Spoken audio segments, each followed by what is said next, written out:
नमस्कार दोस्तों, हेमंत देवपी चैनल में आपका बहुत बहुत स्वागत है। दोस्तों, आज इस वीडियो में हम देखेंगे बाल मनोविज्ञान हो, चाहे आपका यूपी टेट का हो, चाहे आपका रीट का हो या कहीं का भी हो, या आपका सुपर टेट हो, सी टेट हो, अधिगम अक्षमता से क्वेश्चन 100% एक या दो क्वेश्चन जरूर आते हैं। तो अधिगम अक्षमता को ही अधिगम संबंधित विकार भी कहते हैं और इसी को कहीं कहीं सीटेट में ज़्यादातर अधिगम निर्योग्यता लिख के पूछा और इंग्लिश में इसका एक नाम है केवल लर्निंग डिसेबिलिटी। तो आप इन सभी नामों को ध्यान देंगे। सबसे पहले देखिए दोस्तों, अधिगम अक्षमता क्या होती है। अब जैसे किसी बच्चे को लगातार कठिनाई हो रही है किसी क्षेत्र में, किसी सीखने के क्षेत्र में उसको लगातार कठिनाई हो रही है। जैसे पढ़ने में अगर उसको आप जो है कह दीजिए कि बेटा ये बताओ क्या है, तो इस बा को जैसे वाह पढ़ रहा है, इस डब्लू को वह यम पढ़ रहा है, तो एक बार दो बार पढ़ा उसके बाद सुधार हो गया तो उसके अंदर कोई अक्षमता नहीं है। लेकिन डब्लू को बार बार बताने के बाद भी वह गलती से यम पढ़ दे रहा है, तो इसका मतलब उसके अंदर जो है अधिगम अक्षमता है। अब देखिए, अधिगम में बच्चों को किस प्रकार कठिनाइयाँ होती हैं।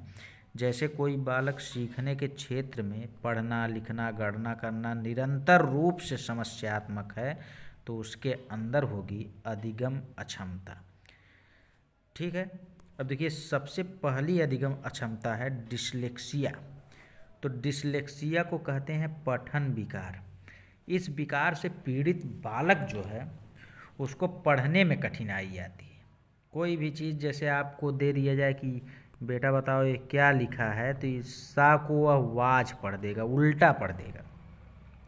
अगर कह दिया जाए कि बेटा ये बताओ क्या है, तो 21 के 12 पढ़ देगा, मतलब गलत पढ़ देगा।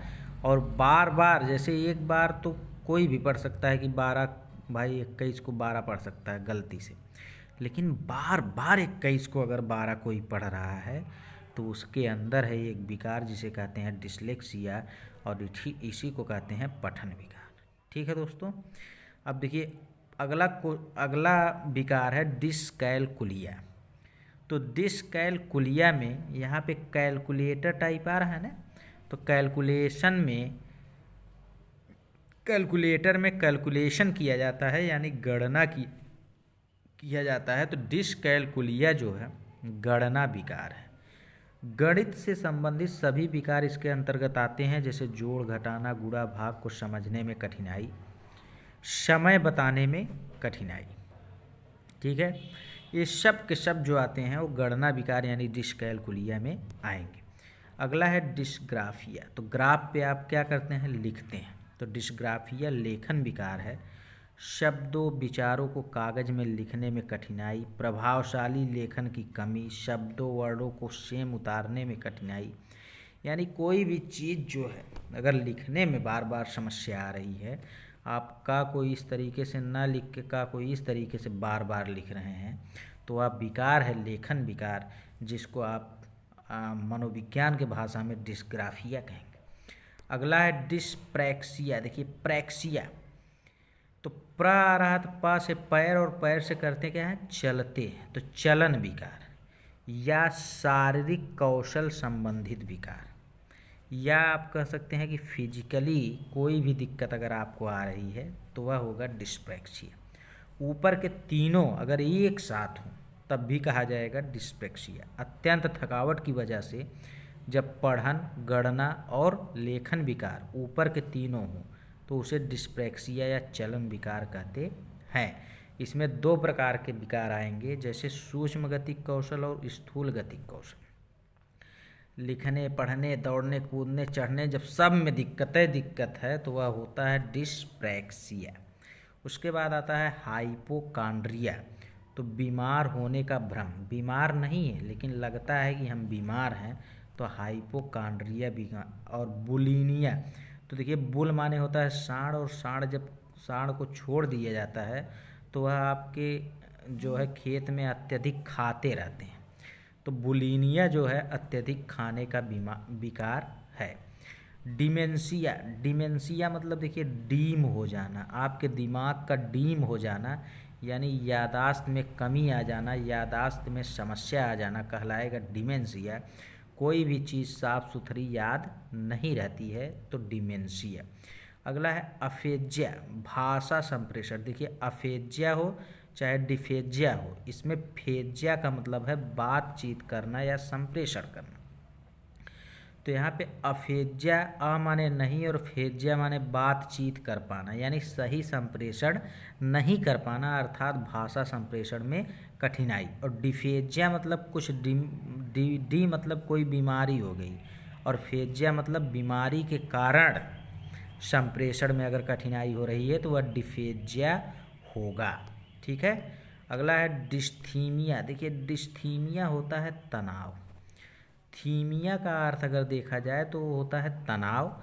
जैसे सीटेट यूपीटेट का अगर परीक्षा आ गया तो इस समय तनाव बढ़ जाता है। ठीक है। और आप ये भी कह सकते हैं कि शारीरिक रूप से अक्षम। जैसे जब डिस्थीमिया होता है तो आपका शरीर जो है आपके मस्तिष्क के संतुलन में नहीं रहता। आप कभी देखे होंगे आपका शरीर जब आपके मस्तिष्क के संतुलन में नहीं रहता है तो आपको जहाँ से मोड़ से मुड़ना था वहाँ से ना मुड़ के आप आगे चले जाते हैं गाड़ी लेकर। तो ये होता है डिस्थीमिया यानी तनाव। अगला है डिसमॉर्फिया। तो देखिए मॉर्फ माने होता है, मॉर्फ का अर्थ होता है रूप, यानी खुद को दूसरों से ज़्यादा सुंदर या योग्य समझने की भूल जो होती है वो होती है डिसमॉर्फिया। जब व्यक्ति को ऐसा लगे कि मैं दूसरों से ज़्यादा योग्य या सुंदर हूँ तो वो होता है डिसमॉर्फिया। अगला है निम्नलिखित में से कौन सा व्यवहार बच्चे की अधिगम निर्योग्यता की पहचान। देखिए बी को अगर डी, वाच को अगर सा और 21 को 12 लिख रहा है तो इसका मतलब इसके अंदर जो है डिसएबिलिटीज हैं। ठीक है। वैसे अगला क्वेश्चन है शब्दों में अक्षरों के क्रम को पढ़ने में अगर कठिनाई आ रही है, तो अक्षरों के क्रम को पढ़ने में अगर कठिनाई आ रही है तो आप जो है डिसलेक्सिया से क्या है ग्रसित हैं। इसी तरीके से देखिए दृष्टि दोष से युक्त बच्चों को आकृतियों का ज्ञान कैसे देना चाहिए, तो 3D आकृतियों के स्पर्श द्वारा यानी ब्रेन लिपि द्वारा। यदि आपकी कक्षा में सी को डी, डी को सी लिखे पढ़े तो वह अब लिखे पढ़े तो डिसलेक्सिया। ठीक है। अधिगम निर्योग्यता एक चर अवस्था है, इसको आपको याद कर लेना है। शारीरिक रूप से अक्षम को सामान्यतः डिस्थीमिया होता है। डिस्थीमिया अधिगम की निर्योग्यता का लक्षण जो है अवधान संबंधित बाधा या विकार है। गतिक कौशल में अधिगम निर्योग्यता कौन सी होती है, तो डिस्प्रैक्सिया होती है, हमने आपको बता ही दिया। और विकृत लिखावट से संबंधित विकार है तो यहाँ पे लिखावट से संबंधित डिस्ग्राफिया है। तो दोस्तों ये आपका था पूरा विकार। तो यहाँ पे देखिए आपको अगर नोट्स खरीदना है तो आप नोट्स खरीद सकते हैं। और सबसे पहले तो इस चैनल को आप जो है सब्सक्राइब कर लीजिए, और सब्सक्राइब करने के बाद अगर आप इस नोट्स को पूरे कंप्लीट ऐसे ही सुंदर राइटिंग में और एकदम पूरा 100% कंप्लीट नोट्स अगर आपको ख़रीदना है तो यहाँ पे सारे देखिए दिए गए हैं, इसको आपको देख लेना है। और यहाँ पे सिस्टम दिया गया है कि अगर आल यूपी से सीटेट नोट्स चाहिए तो 149, आल यूपी टेट नोट्स चाहिए तो 129, आल एस टेट नोट्स चाहिए तो 199 में। पेमेंट का तरीका है जो है गूगल पे, फ़ोन पे, आप कुछ भी कर सकते हैं। 96 16 96 35 28 पे आपको गूगल पे, फ़ोन पे, पेटीएम करना होगा। उसके बाद आपको व्हाट्सएप पे जो है भेज दिया जाएगा। ठीक है दोस्तों, थैंक यू।